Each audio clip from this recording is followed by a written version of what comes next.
Bismillah. Assalamualaikum warahmatullahi wabarakatuh. Alhamdulillah. Wassalatu wassalamu ala Rasulillah Sayyidina Muhammad bin Abdullah wa ala alihi wa sahbihi wa man wala, amma ba'du. Alhamdulillah, kita melanjutkan kajian-kajian kitab Muqaddimah Hadramiyah yang disusun oleh Syekh Abdullah bin Abdurrahman Bafadhal rahimahumullahu ta'ala. Dan kita di pembahasan tentang masalah sholat sunnah, ya, afdolnya sholat sunnah. Dan macam-macam sudah kita bahas sebelumnya. Yang paling afdol mulai dari sholat Idain dan seterusnya. Kemudian sholat rawatib dan lain sebagainya. Kemudian kita memasuki wa indas safar fi baitihi, dan sholat sunnah indas safar, waktu mau bepergian. Ketika kita mau keluar kota, atau mungkin kita mau ke umroh mungkin, atau haji mungkin, atau apa sajalah, pokoknya mau keluar, selama safarnya bukan safar haram, ya, selama bukan safar haram, maka disunnahkan kita untuk sholat sunnah di rumahnya, fi baitihi, ya, di rumah sebelum berangkat. Beda dengan kudum, wa indal kudum fil masjid. Kalau kudum ini berarti dia datang dari safar, dia datang dari bepergian, dari mungkin umroh atau mungkin apa, datang dari musafir, maka sunnah tidak masuk rumahnya dulu, tapi mampir ke masjid, ya, dan sholat sunnah kudum minas safar. Dan sholat safar dan juga kudum minas safar bisa digabung dengan sholat yang lain. Ini di dalam mazhab Asy-Syafi'i. Misalkan kita datang dari musafir, maka kita masuk masjid, kan di situ sunnah tahiyat masjid. Kita wudhu dulu.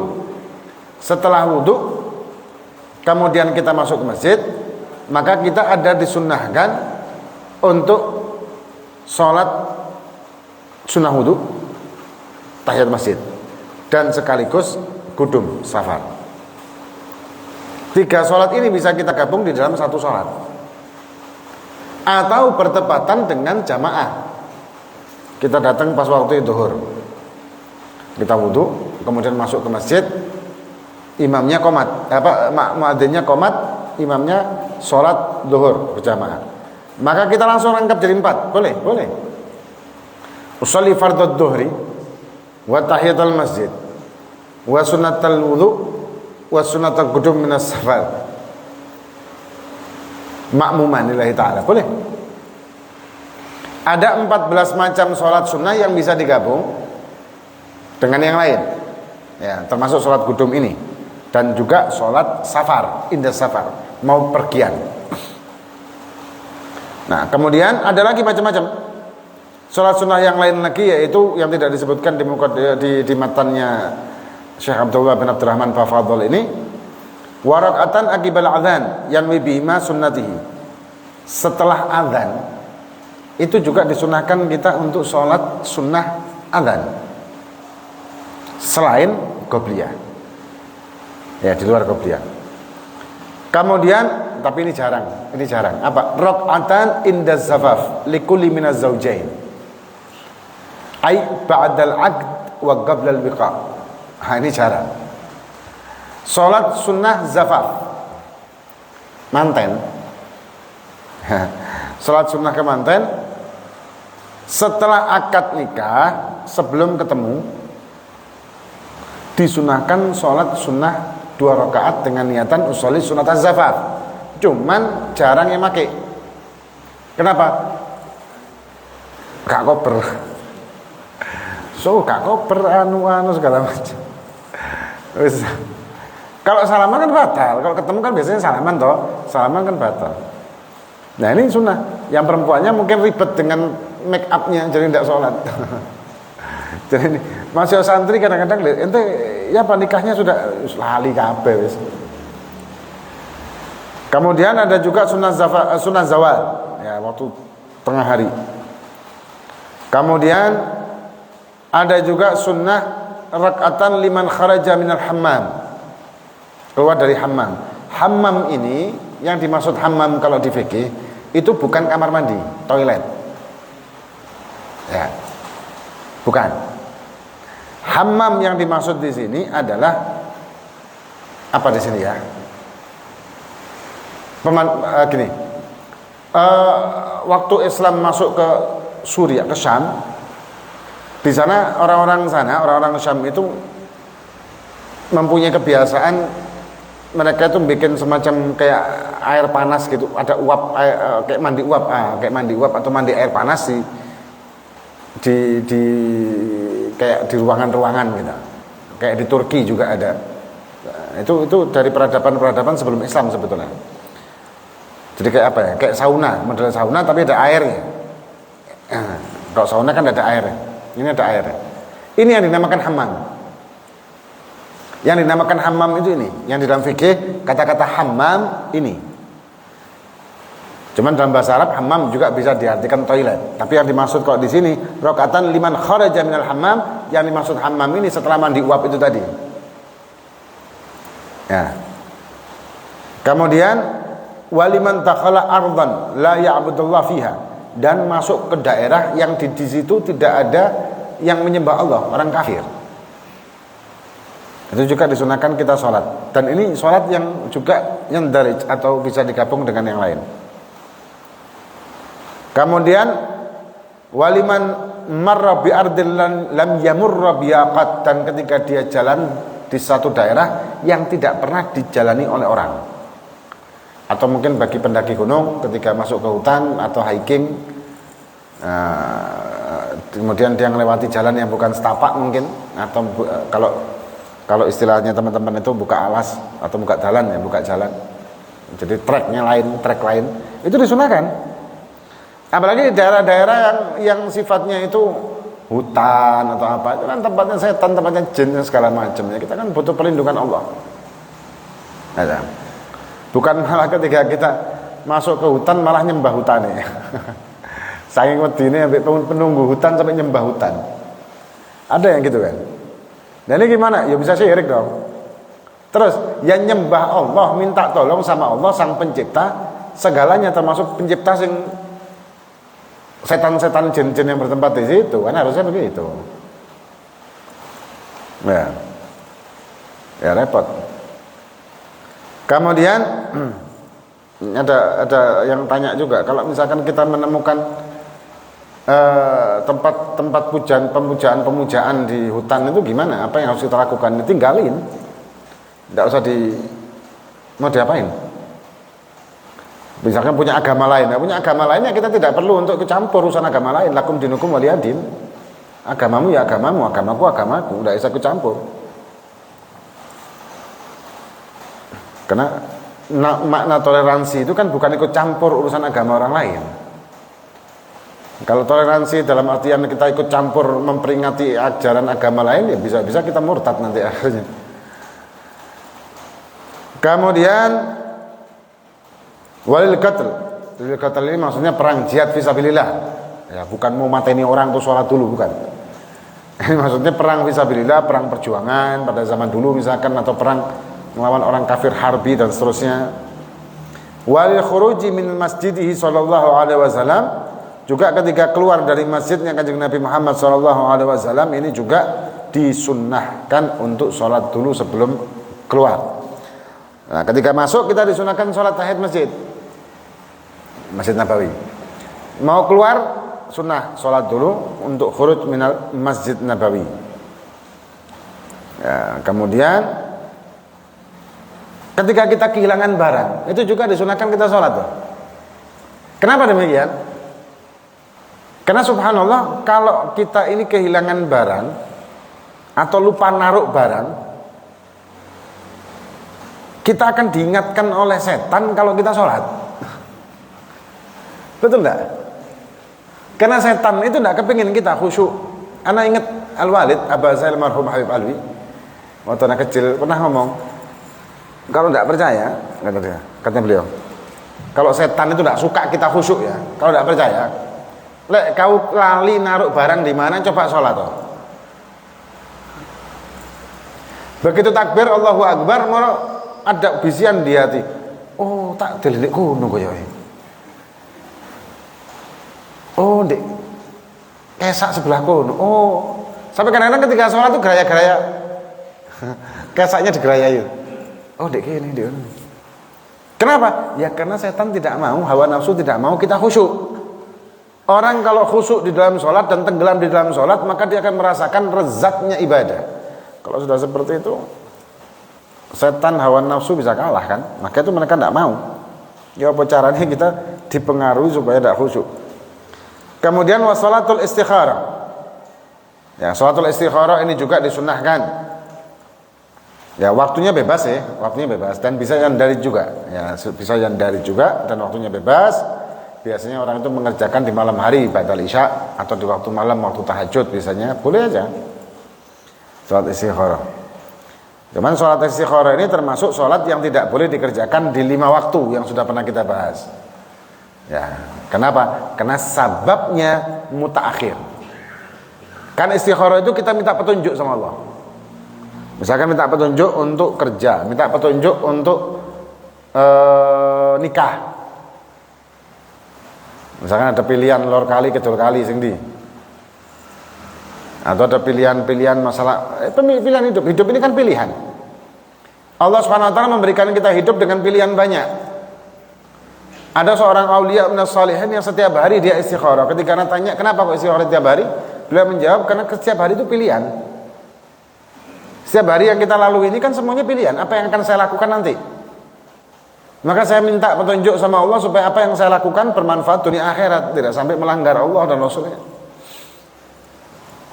Jadi istikharah bukan harus ketika kita mau ada perlunya tok, enggak. Ya setiap hari kan kita ada pilihan dalam melangkah, mau kemana, mau kerja apa, mau jual apa, pilihan kan, semuanya ada pilihan. Ya. Walaupun kalau secara tauhid semua pilihan yang kita lakukan itu telah ditentukan oleh Allah, tapi kan kita tidak pernah tahu takdirnya. Karena kita tidak pernah tahu takdirnya, maka kita diwajibkan untuk selalu berikhtiar. Ya, selalu ikhtiar untuk yang terbaik. Kemudian dan setelah selesai sholat dan sunnah membaca surat di istikharah itu Al-Kafirun dan Al-Ikhlas di rakaat yang keduanya. Kemudian setelah itu membaca doa, nah, dengan doa yang sudah banyak lah, ya Allahumma inni astaghfiruka dan seterusnya. Nah, kemudian dikatakan wassalatul hajah dan salat hajat, wassalatul istikharah wal hajah, salat hajat. Hajat ini juga rakaatan. Juga diperbolehkan hajat ini juga digabung dengan sholat yang lain, boleh digabung dengan sholat yang lain, boleh, tidak masalah. Ya, sama yang dari. Kemudian setelah selesai salam membaca doa, membaca istighfar dan doa, membaca sholawat. Kemudian minta hajatnya apa? Minta hajat apa? Minta hajat kebaikan dan sebagainya. Kemudian sholat awabin. Sholat awabin itu maksimal akmaluha 20 rakaah bainal maghrib wal isya. Jadi sholat awabin itu dilaksanakan di antara maghrib dan juga sholat isya, 20 rakaat. Watan dari jufi ghairiha inda Imam Ramli wa agalu rakaatan. Dan minimal sholat itu awabin ini minimal adalah 2 rakaat dan bisa dilaksanakan yang dari dengan ba'diyah maghrib. Ya, sholli ba'diyatal maghrib buat awabin atau sholat ghaflah juga dinamakan. Nah, kemudian ada riwayat kalau misalkan kita ini sholat 6 rakaat sholat awabin setelah selesai sholat maghrib, sebelum ngobrol atau berbicara, sebelum ngobrol atau berbicara, maka kita dan sholat 6 rakaat awabin tadi, maka kita akan mendapatkan pahala seperti ibadah 12 tahun. Ya, kita amalkan amalan-amalan seperti itu, bagus. Kemudian wassalatut tasbih, sholat tasbih. Dan sholat tasbih ini dilaksanakan 4 rakaat dan termasuk sholat sunnah mutlak. Nah, sholat tasbih itu bisa dilaksanakan kapanpun. Nah, fadilah keutamaan sholat tasbih ini banyak, besar. Dikatakan fadilahnya allamaha sallallahu alaihi wasallam, Kanjeng Nabi mengajari li ammihi Abbas. Soalnya Abbas diajari sama Kanjeng Nabi sholat tasbih. Wa dzakara lahu fadlan 'aziman, dan disebutkan keutamaan sholat tasbih yang sangat besar. Keutamaannya besar sholat tasbih ini. Apa? Dikatakan lau kanat dzunubuka mathal zabadil bahri aw ramlil 'aliji ghafarallahu laka. Wa hadithu hasan. Andai kata dosamu seperti buih-buih lautan, ombak lautan buih, atau kerikil-kerikil pasir, butir-butiran pasir, intinya dosanya kamu itu banyak, sak-ake-akene dosa, maka ghafarallahu laka, maka Allah akan mengampunimu. Ya, itu salah satu fadilah keutamaan sholat tasbih. Lah, caranya sholat tasbih bagaimana? Caranya sholat tasbih dikatakan yaqulu fi kulli rakaah ba'dal Fatihah wa surah. Setelah takbir, usolid sunat tasbih. Ya, takbir kan? Ada beberapa kaifiyah sih sebetulnya. Cuman cara ini cara yang satunya yang lebih menurut saya sih lebih simpel. Setelah membaca Fatihah dan membaca surat, membaca bagiatus sholihat, subhanallah walhamdulillah wala ilaha illallah wallahu akbar, dan ditambahi wala haula wala quwata illa billah di dalam kitab Ihya. 15 marrah, 15. Jadi setelah Fatihah baca surat, ya normal biasa, kemudian baca 15 kali subhanallah walhamdulillah wala ilaha illallah wallahu akbar wala haula wala quwata illa billahil aliyil azim 15 kali. Kemudian wa fi kulli minar ruku', kemudian ruku' baca 10 marrah. Ya, baca 10. Kemudian i'tidal. Kemudian sujud. Kemudian duduk di antara sujud. Kemudian duduk istirahat. Ya, duduk istirahat. Maka totalnya atau duduk waktu tasyahud di tasyahud akhir, totalnya adalah 75 per rakaat. Ya, 75 kali per rakaat. 15, 10, 10, sujud 10, duduk 10, sujud lagi 10, duduk istirahat 10. Berarti 75. Nah, kemudian sebelum tasyahud akhir 10. Nah, kemudian dikatakan totalnya 75 kan? 75 kalau 2 rakaat berarti 150, kalau 4 rakaat berarti 300. 300 tasbihat ini, 300 bagiatus sholihat. Ini sholat tasbih. Dikatakan oleh ulama, la yasma' bi'azimin fadliha wa yatruk illa mutahawin biddin. Dan aku tidak pernah mendengar dengan fadilah yang besar dan orang yang meninggalkannya itu orang yang meremehkan agama. Karena ada hadisnya ya seperti itu. Jadi kalau mampu untuk melakukannya maka lakukan setiap hari. Kalau tidak mampu setiap hari, setiap seminggu sekali. Kalau tidak mampu seminggu sekali, sebulan sekali, atau setahun sekali, atau seumur hidup sekali. Nah, kalau memang tidak mampu, ya. Tapi kalau misalkan dilakukan malam hari atau dirutinkan itu bagus kan malahan. Dan dikatakan di dalam kitab syarahnya Syekh Sa'ad Ba'syan, wa minal bid'ah al-qabihah, dan bid'ah adalah sholatul raghaib awal Jum'ah minar Rajab wa sholatul nisfi Sya'ban wa hadithu wa batil kama qala An-Nawawi. Sholat raghaib di awal Jumat di bulan Rajab Ini kayaknya ada enggak? Biasanya enggak ada ya. Enggak ada yang ngerjakan. Atau sholat nisfu Sya'ban, itu enggak ada. Ya, sholat nisfu Sya'ban itu enggak ada. Kalau sholat untuk menghidupkan nisfu Sya'ban, kalau sholat sunnah biasa enggak masalah, bukan sholat nisfu Sya'ban. Ya, bukan sholat nisfu Sya'ban. Itu adalah bid'ah. Nah, kadang kita ini agak sedikit alergi dengan kata-kata bid'ah. Sebetulnya bid'ah itu perlu diartikan dengan karena bid'ah itu ada dua macam menurut Imam Syafi'i, bid'ah hasanah, bid'ah sayyi'ah. Selama tidak ada dalil atau tidak sejalan dengan dalil Quran dan hadis, maka itulah bid'ah. Tapi kalau bertentangan malahan bisa menjadi bid'ah sayyi'ah. Misalkan bikin maulidan tapi orkes dangdut, memperingati maulid Nabi bersama orkes Melayu, organ tunggal begini begitu. Ini bid'ah qabihah. Loh, maulidnya iya, maulidnya hasanah, maulidnya lah dangdutan nih. Ini qabihah. Buruk, tercela, sayyi'ah.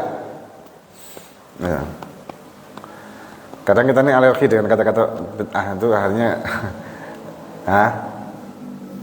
maulid bid'ah, ya, tapi hasanah, baik, bagus, dan sejalan dengan Quran dan hadis. Paham ya? Campur laki perempuan di maulid, bid'ah sayyi'ah. Bukan maulidnya, campurnya, ikhtilat bainar rijali wan nisa.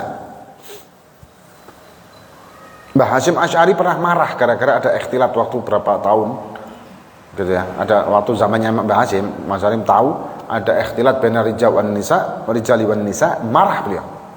Dan ada risalahnya tentang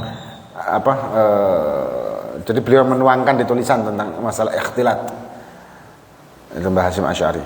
Orangnya beliau orang ahli sunnah wal jamaah, tegas, beliau ulama besar, wali.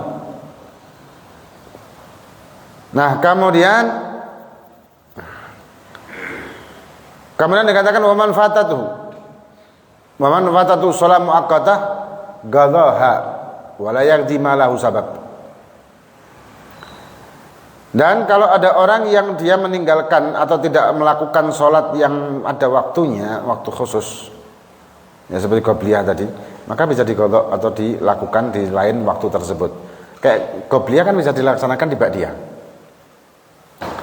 Orang lupa tidak sholat qobliyah subuh atau sunnah subuh, maka dia boleh melakukannya setelah sholat subuh. Cuman yang sudah pernah kita bahas dulu, kalau kita melakukannya di tempat yang tidak umum, hal itu terjadi, maka jangan dilakukan. Kenapa? Bisa menimbulkan fitnah. Oh, ini aliran apa ini? Nah, kan gitu.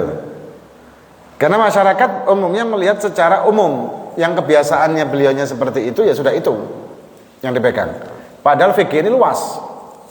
Kita masih membahas mazhab Syafi'i. Mazhab Syafi'i ini luas banget loh. Semua mazhab sih. Kalau tauhid itu bagus, sesuatu yang tidak akan pernah berubah sampai kapanpun. Tauhid itu sesuatu yang tetap. Mulai zaman Nabi Adam sampai kiamat, itu sudah. Nah, ini tauhid. Kalau fikih itu fleksibel. Kayak ini mikrofon, ini juga bisa masuk ke fikih. Bab fikih juga dalam hal ketika kita azan pakai mic, imam pakai mic, sholat pakai mic. Ini ada hukum sendiri, hukum fikih, dan itu fleksibel sesuai dengan zaman. Atau sekarang ini ada jual beli online, ya jual beli online. Ini juga masuk ke fikih. Fikih modern. Lah, fikih modern itu akan berkembang sesuai dengan zaman dan situasi, tapi tetap ada kaidah Quran dan hadis dan ijma' dan qiyas ulama. Itu kalau mazhab Syafi'i ada tambahan ijma' dan qiyas. Kayak jual beli mesin itu. Yang di airport kita masukkan duit, kemudian tinggal mencet beli apa keluar. Nah, itu gimana hukum? Padahal dalam jual beli secara umum hukumnya harus ada bai' wal mustari, rasyidaini. Ya, rasyidaini ini berarti kan orang. Dan yang satu orang, yang satu mesin. Walaupun rasyid juga si mesin ini. Mesin ini kan pintar tuh. Nah, tapi kan bukan orang. Nah, ini nanti ada fatwa ulama mutaakhirin tentang itu selama, dan pasti fatwanya tidak akan bertentangan dengan kaidah awal. Ya.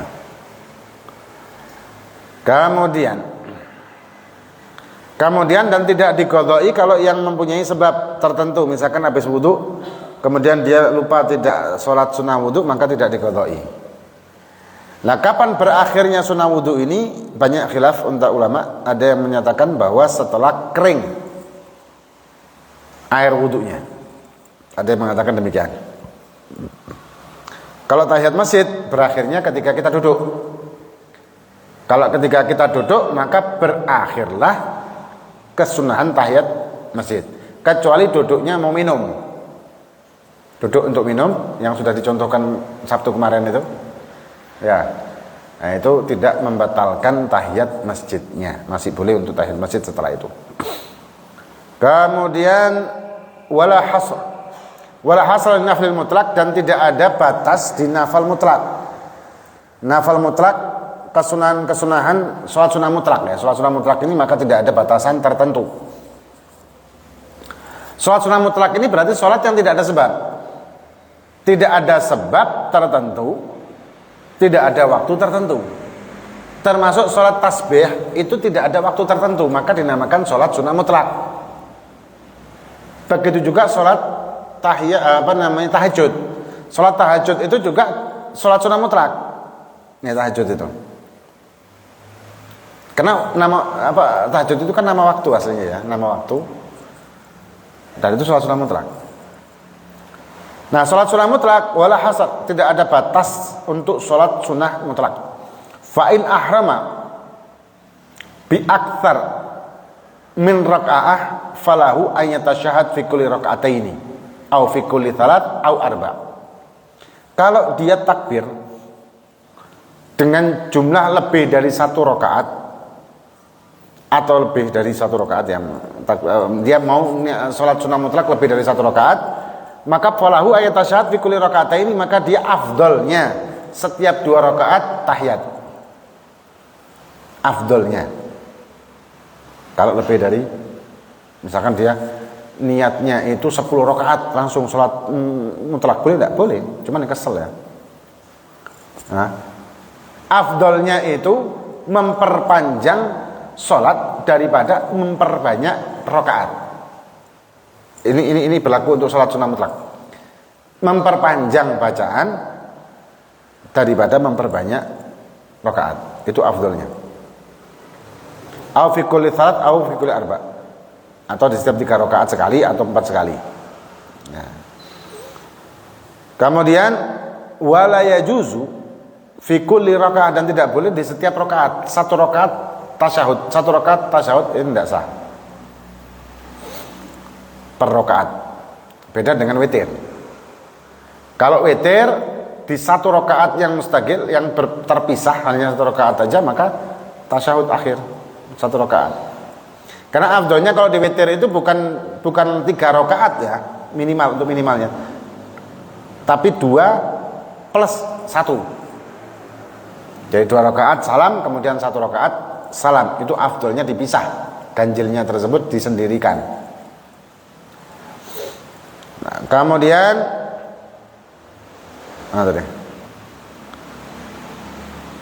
kemudian walahu an yazid wa yangus, dan ketika dia sholat sunnah an yazid wa yangus, dia bisa menambah atau mengurangi bisyarat taghyirun niyah qabla dzalik, dengan syarat merubahnya jumlah rakaat itu sebelum melakukan perubahannya. Kita misalkan sholat usolli, kan sholat sunnah mutlak itu cukup mengatakan usolli tok. Usolli asyra rakaat, 10 rakaat Allahu Akbar. Nah, kemudian dapat rakaat kelima, kesel.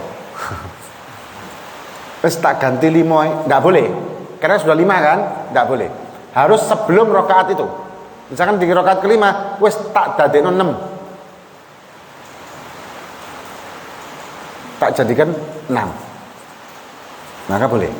Atau ketika menambahi 10 dia kuat. Maka sebelum nambahi di rakaat yang ke-10 ini, sebelum menambahi yang ke-11-nya, dia niat untuk nambah jumlah rakaat. Kalau dia nambah tanpa niat dulu untuk nambahin, sedangkan dia tadinya usholi 10 rakaat, maka batal. Kemudian wal afdal an yusallim min kulli raka'atain, dan afdalnya untuk salam di setiap 2 rakaat dari yang sudah saya bahas. Watul qiyam afdal min adadir rakaah, dan memperpanjang itu lebih afdal daripada jumlah yang diperbanyak.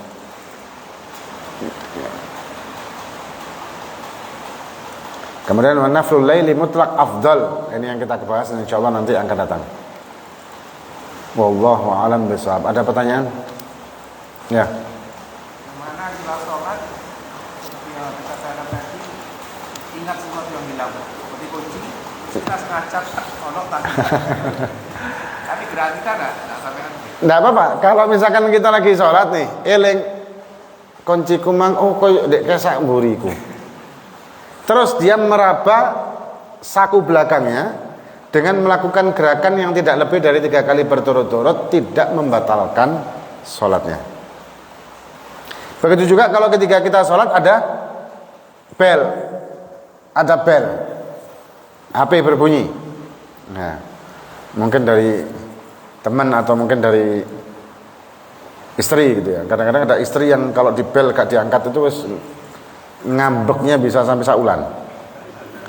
Nah, terus tidak mau tahu, pokoknya begitu saya ngebel harus diangkat. Waduh, ini doktrin istri apa Hitler. Nah, bingung kan? Waduh, bojo telepon. Terus dia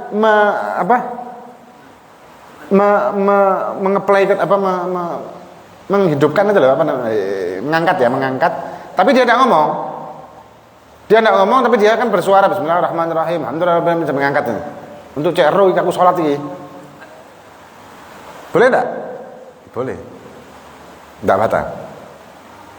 Tapi kalau dia mengeraskan suara tadi itu untuk memberitahu, ini batal.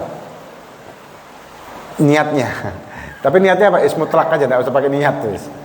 Enggak usah pakai niat atau matikan gitu. Gitu. Ada lagi? Biasa di hati mesti niatnya beritahu gitu. Loh lah iya, makanya repot kan. Repot. Menyiasatinya ya sudah usah diniatkan, pokoknya fokus dengan bacaan. Ya pemana? Fokus dengan bacaan. Lah ya, padahal panggilan ibu itu yang lebih utama dari panggilan bojo ya. Tapi lah ibunya yang manggil dan sholatnya. Ada satu kisah itu masalah ibu manggil. Jurej ini seorang Bani Israel yang dia itu ahli ibadah. Ini menurut Imam Ibn Abbas, Sayyidina Abdullah bin Abbas, ada 6 bayi ya yang bisa bicara. Itu bukan babil karomah, tapi bab irhas dan bab karomah. Bukan bab mujizat, maaf. Bukan bab mujizat, tapi min babil karomah dan irhas. Ada irhasnya juga. 6 bayi tersebut salah satunya Jurej ini. Pada masanya Jurej. Jadi Jurej ini orang ahli ibadah. Ahli ibadah, Masya Allah sudah ahli ibadah. Dia tinggal di satu bukit dan khalwat di situ. Nah Jurej ini ganteng. Akhirnya ada perempuan desa, kembang desa lah, ayu, perawan, tergila-gila sama si Jurej. Akhirnya dia nekat naik ke atas dan merayu Jurej. Tapi Jurej ini sudah mentalak dunia, sudah tidak mau urusan dengan dunia, diusir si wanita ini. Dia tetap fokus sama Allah. Walaupun ini ayu perawan, ya ayu gadis, anak wong api-api, nggak mau.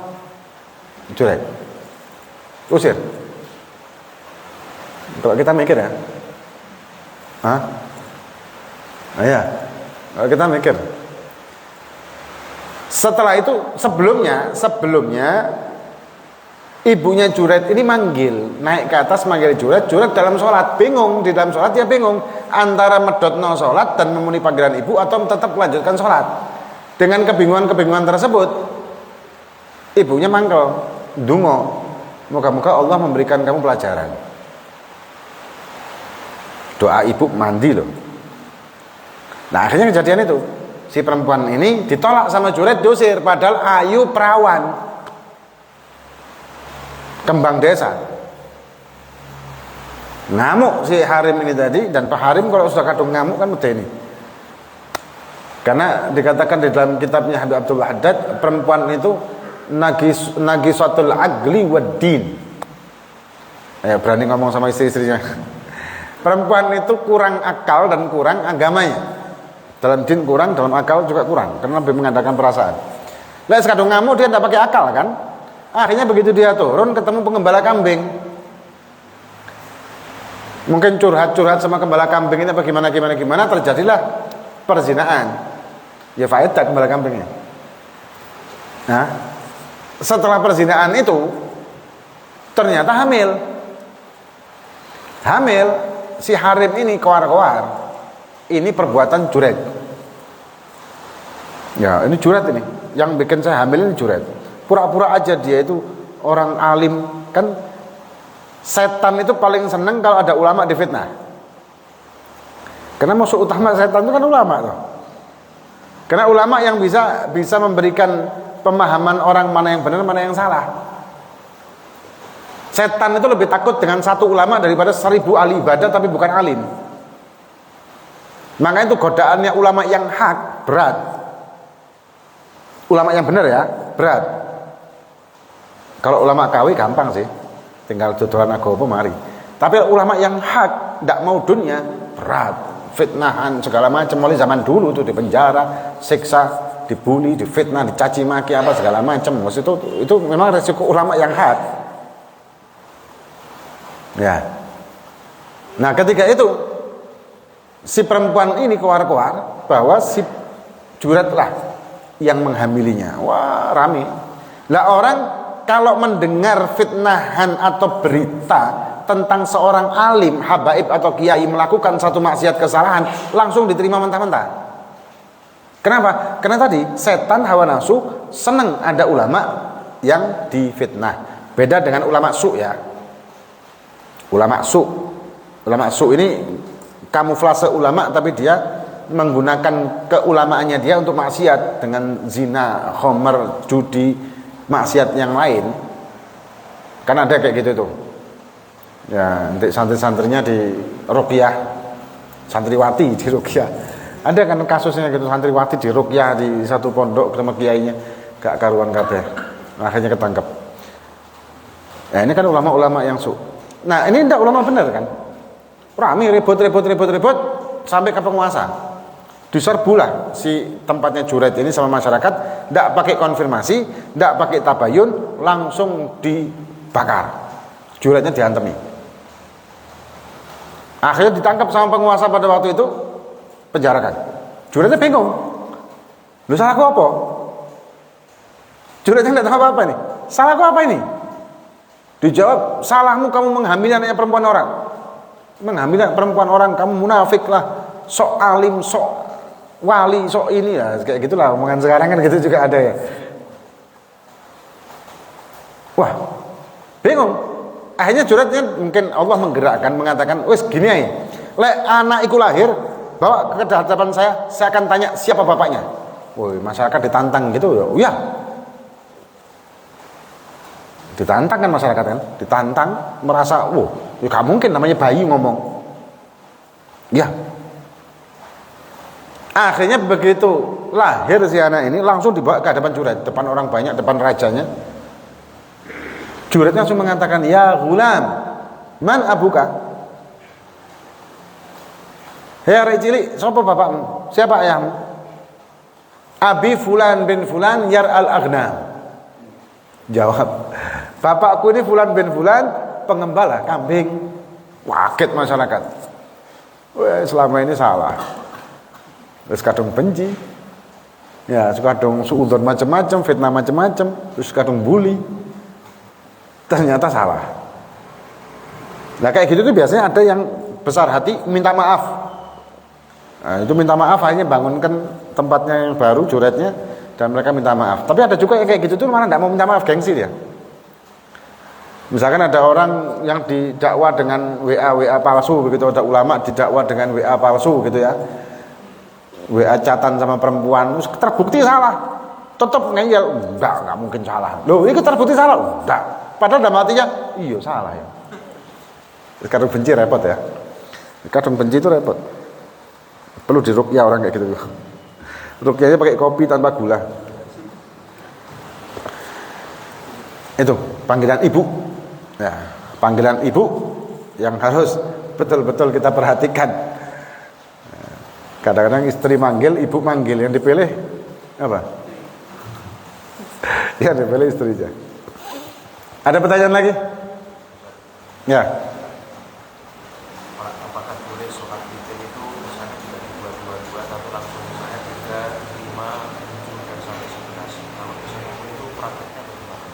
Nah, sholat witir dikerjakannya itu tidak langsung ganjilnya di akhir gitu kan, tapi campur-campur gitu kan maksudnya. Nah, itu ada dua pendapat Imam Romli dan Imam Ibnu Hajar. Kalau pendapat Imam Romli tidak bisa, harus harus ganjil itu di akhir. Tapi kalau Imam Ibnu Hajar boleh asal total jumlahnya maksimal adalah 11 rakaat. Yang kayak misalkan sholat witir sama jamaah biasanya habis sholat tarawih kan 3. Setelah itu pulang ke rumahnya, tidur, bangun malam hari waktu tahajud, dia kepingin witiran. Akhirnya dia witir, nambahi yang tadi kan sudah 3, nambahi genepnya, jadi totalnya ganjil, nambahi 4 atau 8 maksimal. Ya itu boleh. Itu Imam Ibnu Hajar. Dan di Indonesia kebanyakan memakai pendapat Imam Romli. Ya, ada dua pendapat. Ada lagi? Ada lagi? Ini di Instagram biasanya banyak pertanyaan, tapi kok mau tumben? Ada pertanyaan? Sholat kudum atau safar tadi bisa disalahkan setelah subuh atau asar? Kalau sholat kudum, penyebabnya berarti apa? Mutaqaddim. Kalau penyebabnya mutaqaddim, maka diperbolehkan. Beda dengan sholat safar. Kalau sholat safar penyebabnya mutaakhir.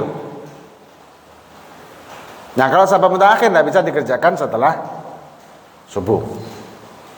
Ya, intinya habis sholat subuh itu tidak bisa mengerjakan sholat sunnah mutlak dan sholat sabab mutaakhir.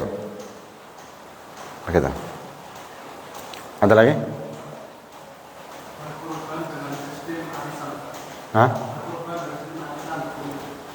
Berkorban dengan sistem arisan. Maksudnya? Ya tergantung arisannya sah apa enggak. Arisan itu ada yang haram loh. Hati-hati. Ada yang riba. Arisan itu ada yang riba, jatuhnya riba, ada yang halal, tergantung akadnya. Kalau arisannya sah sesuai syariat, akadnya segala macam, makanya tidak ada masalah sih kurban dengan pakai uang arisan, asal sesuai dengan syariat. Kalau tidak sesuai dengan syariat, arisannya ya haram. Ini, bentar. Kalau yang dilakukan berjamaah selain Ramadan, Ya. tapi dulu itu abah saya yang mulai dulu yang sering pakai kalau jamaah. Tidak apa-apa. Maksudnya di lain Ramadan.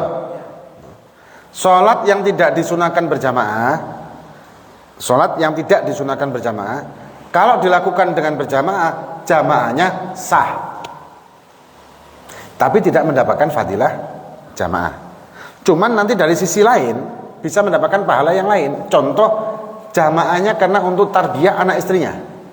Lek gak dijak jamaah gak sholat. Ya. Atau untuk ngajari anak-anak sekolah.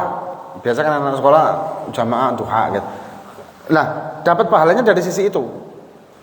Bukan dapat pahala jamaahnya, tapi pahala tarbiyahnya nanti. Ya, tidak apa-apa, sah. Asal sholat jamaah itu kan walaupun beda jenis bukan jenis, beda niat sholat pun sah. Misalkan imamnya sholat taraweh, makmumnya sholat subuh, qadhaan boleh, makmuman lagi boleh. Ini ada pertanyaan di Instagram. Apa rambut istri juga bagian yang membatalkan wudhu ketika tersentuh? Tidak.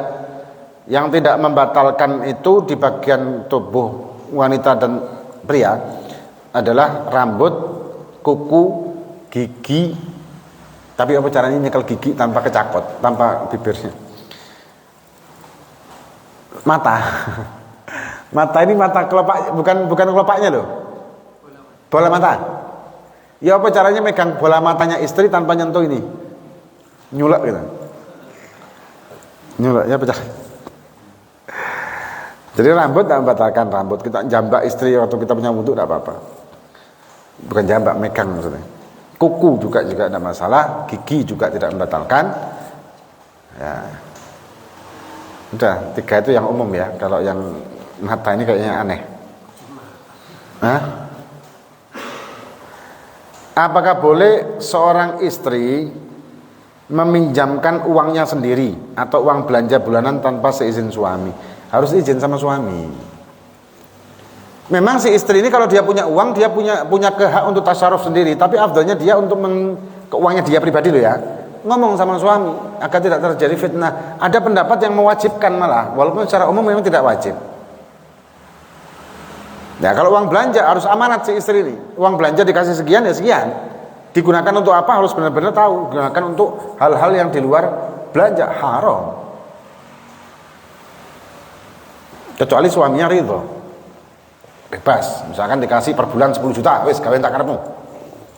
Kayak blonjo gawe tuku iPhone piro iku? 20 apa piro?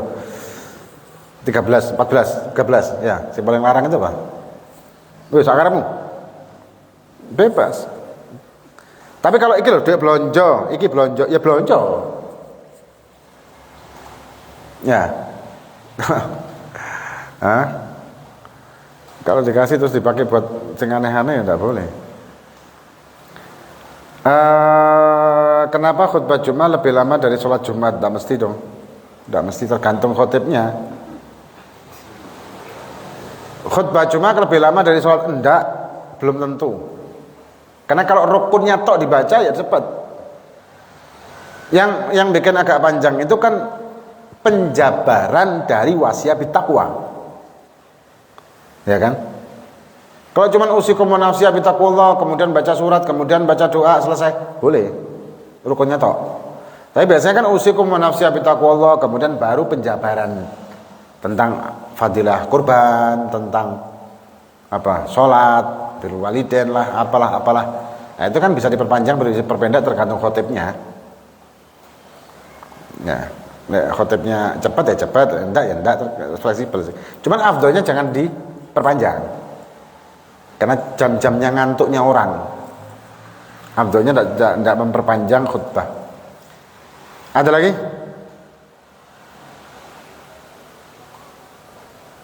Nah, ada yang mau nanya?